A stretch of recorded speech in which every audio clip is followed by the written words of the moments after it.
You're watching Aurora 8, proud to be serving Aurora, Colorado, and all America City. 1968 was an important year in American history.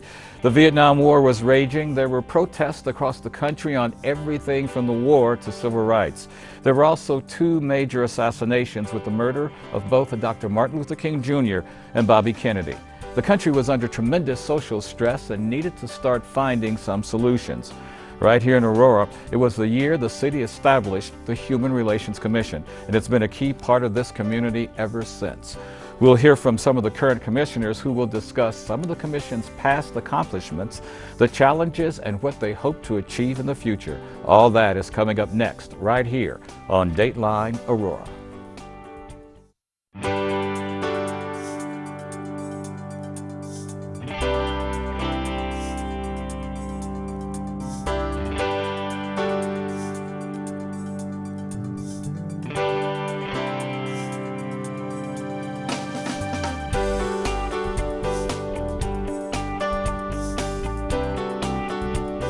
I just love our theme music. Welcome to Dateline Aurora. I'm Adam Dempsey. Aurora is one of the most diverse communities in the nation with multiple languages and ethnic groups represented. Not surprisingly, Aurora has been recognized as a national leader in promoting mutual understanding and respect among racial, religious, and different nationalities and groups. And it's a big part of that success that has come from the efforts of the Aurora Human Relations Commission. Tonight we have several current members from the commission joining us. Seated next to me on my right is the lady who's the boss, the chair of the commission, Felicia Griffin. Welcome to the broadcast. Thank you so much, Adam. Thank you for being here. Now across from me to my left is Commissioner Veronica O. White. Thank you for being here, Veronica. Thank you, And next Adam. to her is Shanita Freeman, also a commissioner on the Human Relations Commission. Thank you all for being on Dateline Aurora. I'd like to begin with asking each of you what led you to the commission? Give us an idea of what your backgrounds are. I think you are a Denver native. I am. And tell us about what your interest is in joining the commission and some of the things you've done that you use to contribute to the operation of it. Sure.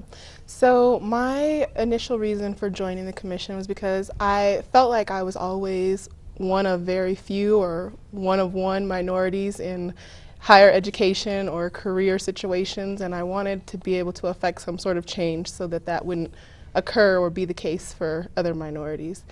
My current background where I work is a health data analyst, and I work with a lot of Medicare data. I've worked in the health field for a long time, and I think that that has equipped me to help the Human Relations Commission with regard to accountability and measuring certain metrics to make sure that we're meeting and obtaining all of our goals. And Veronica, you were once at the University of Denver with former State Senator Peter Groff, the first African-American president of the Colorado Senate. Give us some other insight at what you do on the commission. Actually, I came to the commission years ago, and what brought me to the commission is my activism in California. I am from Colorado, but in California, that's where I got my start, being involved with like the Black Panthers and being, the point was, if you're going to complain about something, then you do something about it, whether you're young or not. And that's the family that I came from. And so my family is very activist in various social conditions, those kinds of things. And so when I came here to Aurora, I wasn't very pleased with, actually began with the school system where my son attended, and being his voice, I needed to speak up. Then becoming more active in the community, I found a outlet for myself, which was HRC, where I could begin to affect change and be more of an advocate within my city and be more of a voice for those who were disenfranchised. And so this became my platform to be able to do those changes that were needed. Felicia Griffin, you're the chair of the Human Relations Commission. Affecting change, the way Veronica is saying, is that one of the interests that you had that attracted you to the commission as well? And are you from Colorado? For sure. So my mother moved us to Colorado when I was 9 years old, and to Aurora specifically. And she moved us here for a better life, believe it or not. We lived in the Midwest, which was very segregated, and she had visited here. We had family here. And she moved us to Aurora just for a better life and a better future for me. And so I feel like I am homegrown here in Aurora. I attended Aurora Hills and Gateway. became very passionate about recognizing and celebrating differences and making sure that all voices were heard. And so I started the first Rainbow Club at Gateway High School. I was also placed on the first multicultural advisory board that Aurora Public Schools ever had. And so really, I guess it's in my blood. I want to make sure that we have a community that really appreciates all of its residents. Are your terms as commissioners the same? Do you want, what, 2 years, 4 years? 3-year term. 3-year term. 3-year terms? Yes. Okay, and you can... Non-compensated. Non-compensated. So it's definitely a volunteer board. It's a volunteer board. It's a board that is compassionate about what their mission statements are, what they're supposed to do. So you have to be very interested and very committed to the work that needs to be done. And it's saying the work that has to be done. When you say human relations, you're talking about a wide topic area here. You're talking about a lot of things, and with Aurora's very diverse community with multiple languages and multiple people, human relations takes on a whole nother dimension. Which area do you start with first? Don't forget, it's civil rights as well, but we are confined to public accommodations, housing, and education. Those are the areas that we can do something about. If the HRC cannot do anything directly, there is partnerships within the community that we can refer cases to, that we can refer alleged discrimination cases to. HRC has been in existence since 1968, 45 years. Okay, what were those 3 areas again? Public accommodations, housing, and education. Public accommodations, housing, and education. And so most of your relations work are going to be under those 3 areas then. Most of it. However, we're also seeing some issues and conversations that we're having around transit. We've got a new rail line coming in, and there's issues about employment and employment opportunities for the community. And so you were absolutely right when you said human relations is a very big umbrella. We've got a lot of other topics under that umbrella as well. Well, you know, right now, transit, for example, light rail line is coming up 225. There's no other places for it to go. Right. I agree. So I'm asking, what's the issue that's the HR piece there? Should it go Like more into Northeast housing. Aurora? Housing is really critical. Chair has been very vocal about making sure there's not displaced housing because of how that rail line is coming in, so people can still afford to live in Aurora. Okay. That's a real critical piece too. So that still comes under housing. Transit, can you afford to get on that transit? Can you afford to work in this city? Those are still areas that HRC still has a voice in. And that's especially true with the Anschutz Medical Center up there, and those jobs that are there, making sure that people can get to those jobs. What about employment? You have people on, subcontractors and contractors. How many minorities are working on these lines? Now, have you seen a lot of change in Aurora regarding the HR needs?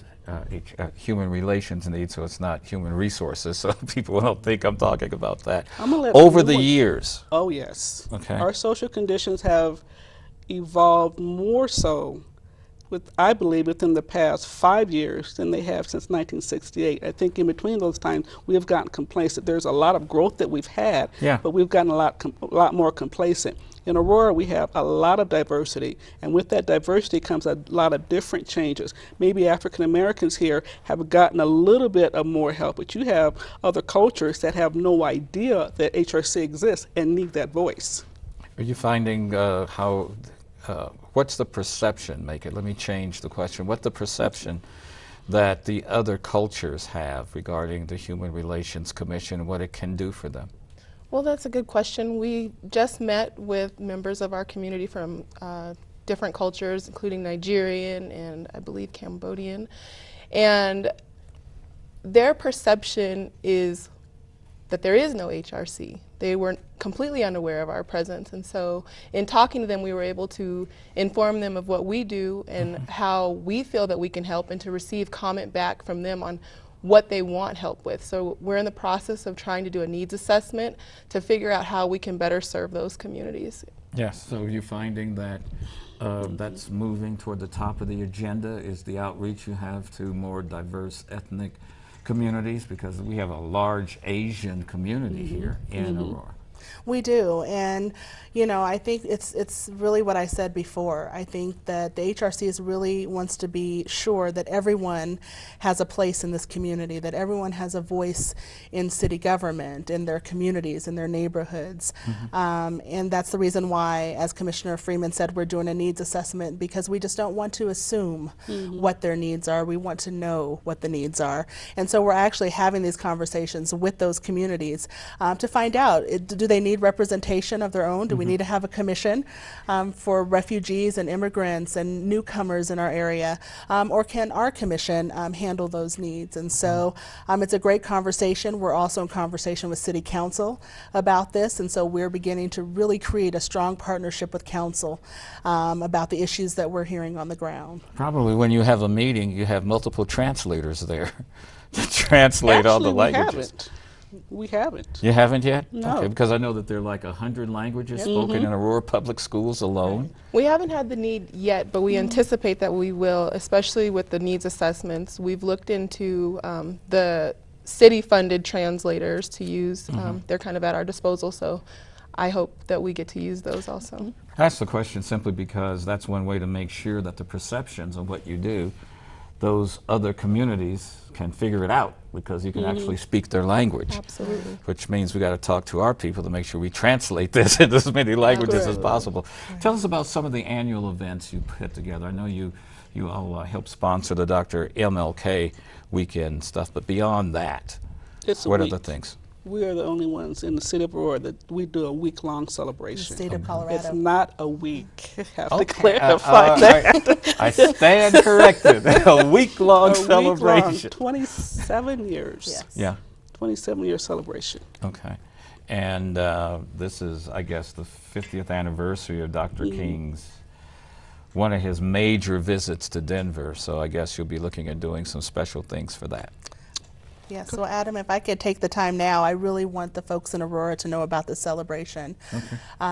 Where our theme this year is really focus on the dream. And we've been talking at our committees about how disconnected to a certain extent our young people are from MLK's dream. And this year's celebration is going to be phenomenal, as was last year's. One of the highlights, and maybe one of the things my children really enjoyed, was we actually had Dr. King's nephew here that spoke actually in the city building. But what happened is I know a lot of people probably go to the Denver Parade. Yeah. Well, we all came to the city building and we did a parade. The police officers came out, the firefighters came out, and we went all the way to the MLK library. We placed a wreath and did our own Aurora ceremony for Dr. King. Okay, now and when then you say you went to the MLK library, Yes. that's the MLK library on Colfax and Aurora, right? Exactly. Okay, We so got out of our nobody car. gets confused, you walked all the way down to 5 Points. We didn't walk, we drove. Okay. Let's get that right. We didn't walk. Okay. Oh, darn. All Right. So it was a motorcade. Yeah. So then we did our own Aurora ceremony, which was really beautiful, and we planned an even bigger one this year with breakfast. And so then we all get behind our Aurora police and firefighters. They shut down the roads all the way down Colfax to City Park in Denver, and Aurora arrives.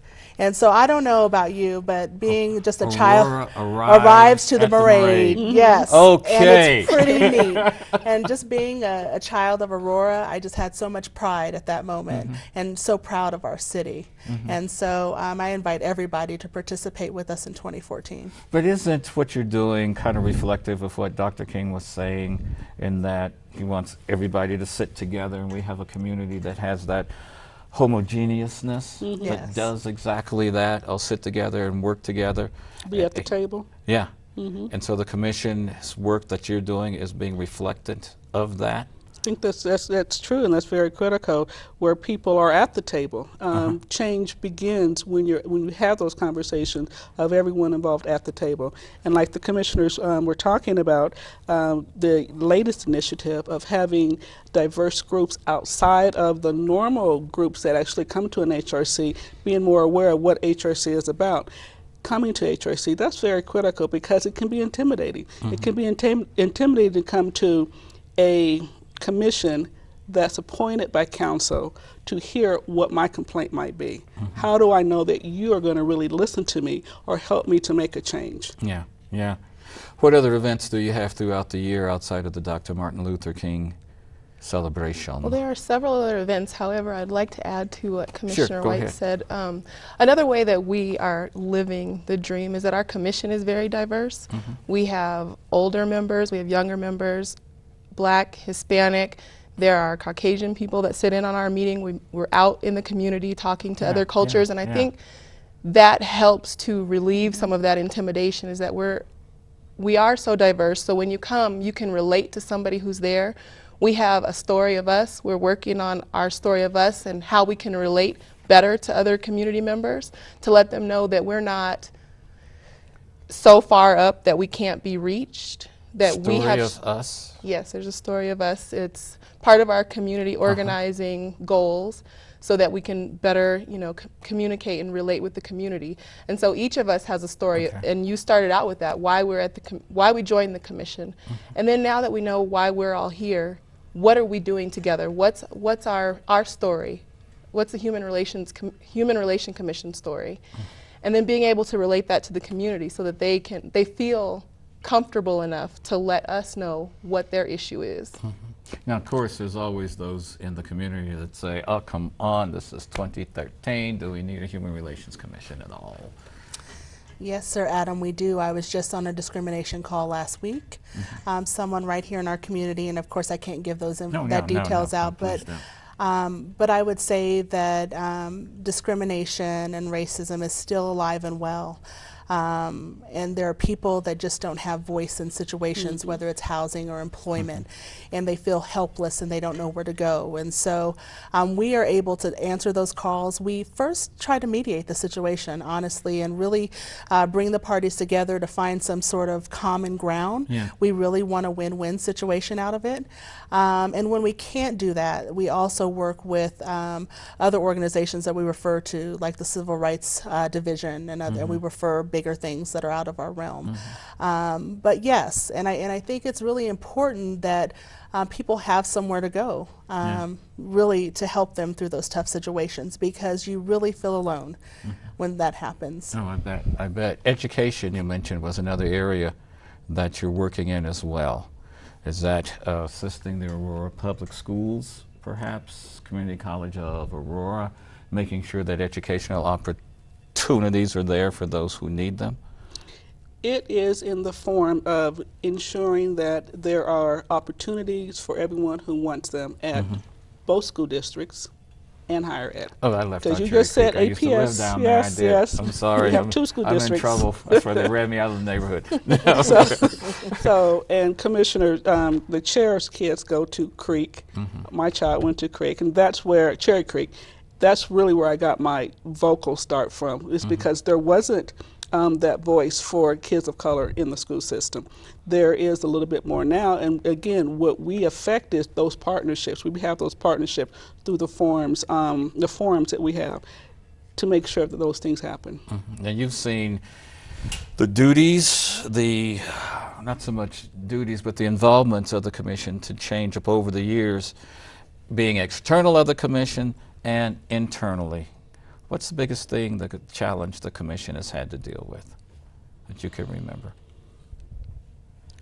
The biggest challenge was not having the support we needed within the city. Yeah. The biggest challenge that we had is no longer there. Yeah. Because the commission now has the support of council and our mayor. And that makes a huge difference in trying to take a complaint and try to effect some change within the city when we have the support of those who appointed us. What do you see as the biggest challenges going forward? I would say that we've got so much work to do. We've got a list of work to do, and we want to do it all. And so I think the biggest challenge is prioritizing what's most important. We really want to make an impact in Aurora. We really want to be a voice for Aurora. And so I would just say that our list is long. And, I don't know if I could say this now, but we need more people involved. We need more passionate people that care about these issues to join us. And if you need some volunteers, this is a chance to outreach right now and let them know how to get in touch with you, what they have to do so they can become involved.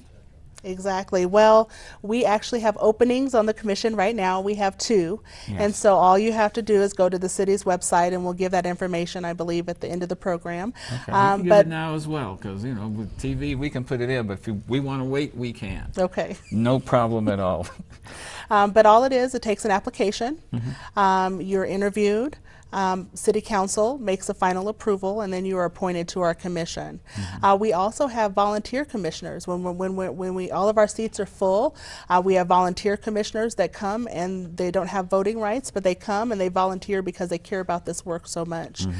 We also are working on a communications, a social media strategy that we hope will be successful, so that people really can connect with us, know when there are great events, cultural events.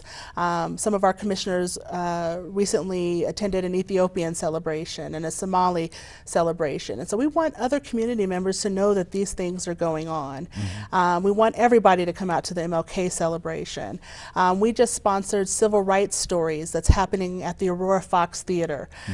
There's so many good things going on that we want to really create a bridge and a connection to the community, and so look for that soon, hopefully. Well, that's what I'm talking about. What other events are going on outside of the MLK? The Civil Rights Stories is a very good one. Yes, ma'am. November 14th, 17th at the Aurora Fox Theater. Okay. But I wanted to add, you asked earlier about some of the other things that the Aurora Human Relations Commission has done.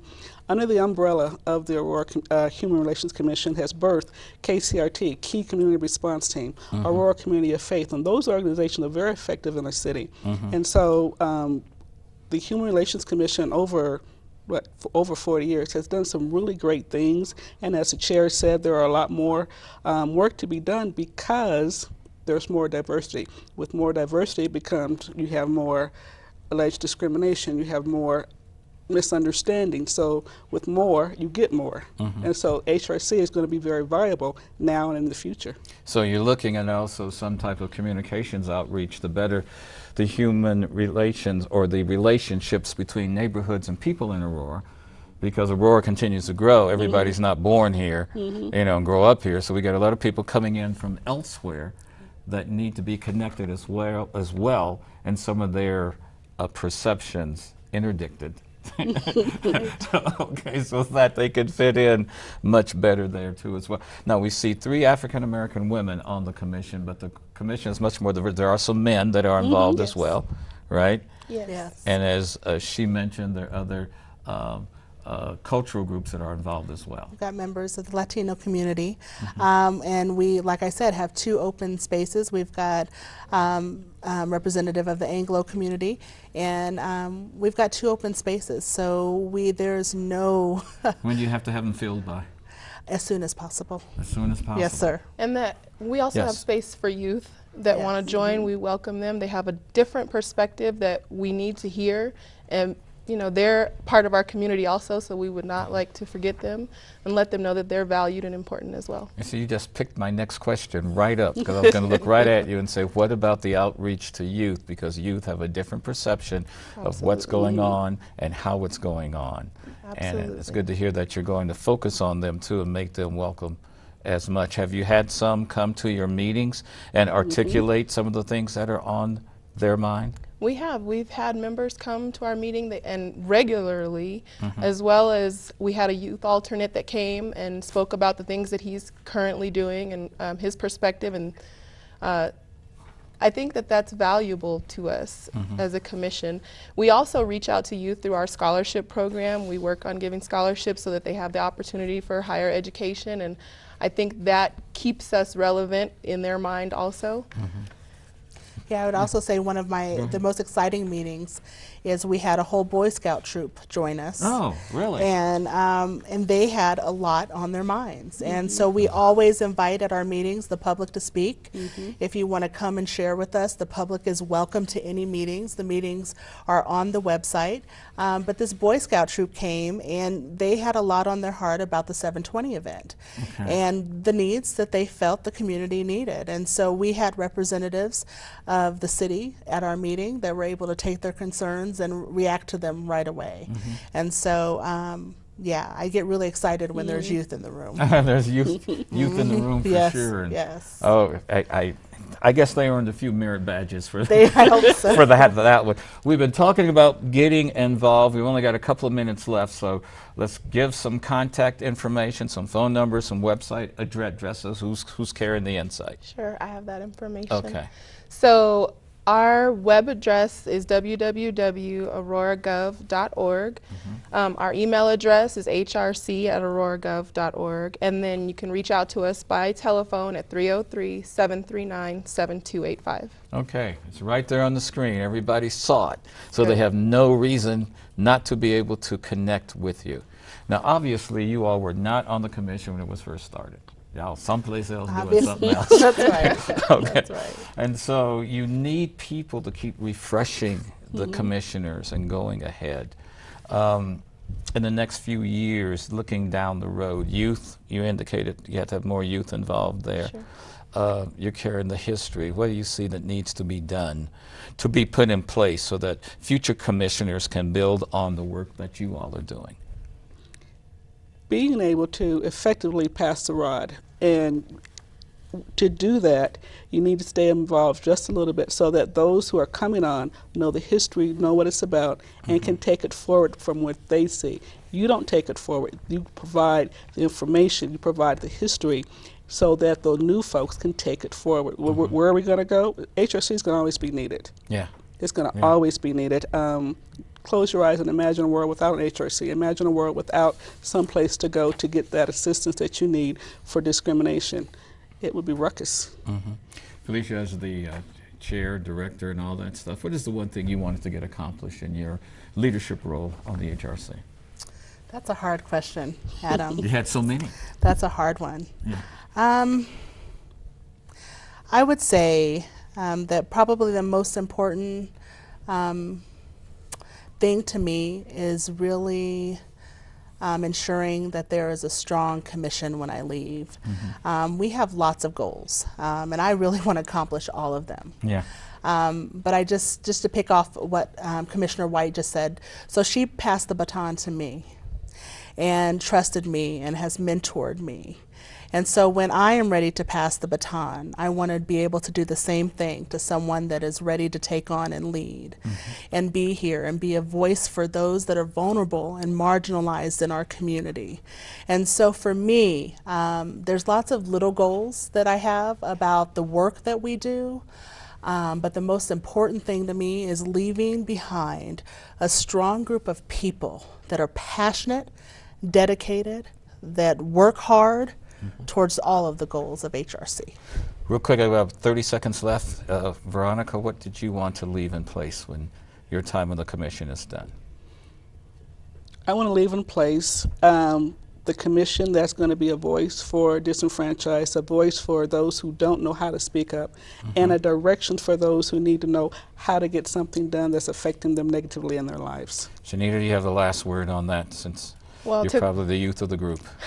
To complement my fellow commissioners' legacies, I would like to see a commission that's fully accountable, that has metrics that they can go back and see where they accomplished their goals, where they fell short, where they can improve upon. Those sort of things, that's what's important to me, to make sure that we hold ourselves accountable, because oftentimes as a Human Relations Commission, there are a group of people that are willing to let it kind of slide and let it ride. And if we don't allow that of ourselves, we'll be in great shape. And so that's what I'd like to leave behind. Well, I tell you what, ladies, it's been a pleasure. Shanita Freeman, Veronica O. White, and I got it right, didn't I? And Felicia Griffin, thank you for joining us, representing the commission very well. The Aurora is in very good shape with you all there. That's all the time that we have for this edition of Dateline Aurora. We do thank you for watching. We invite you to join us again for our next edition. Good night.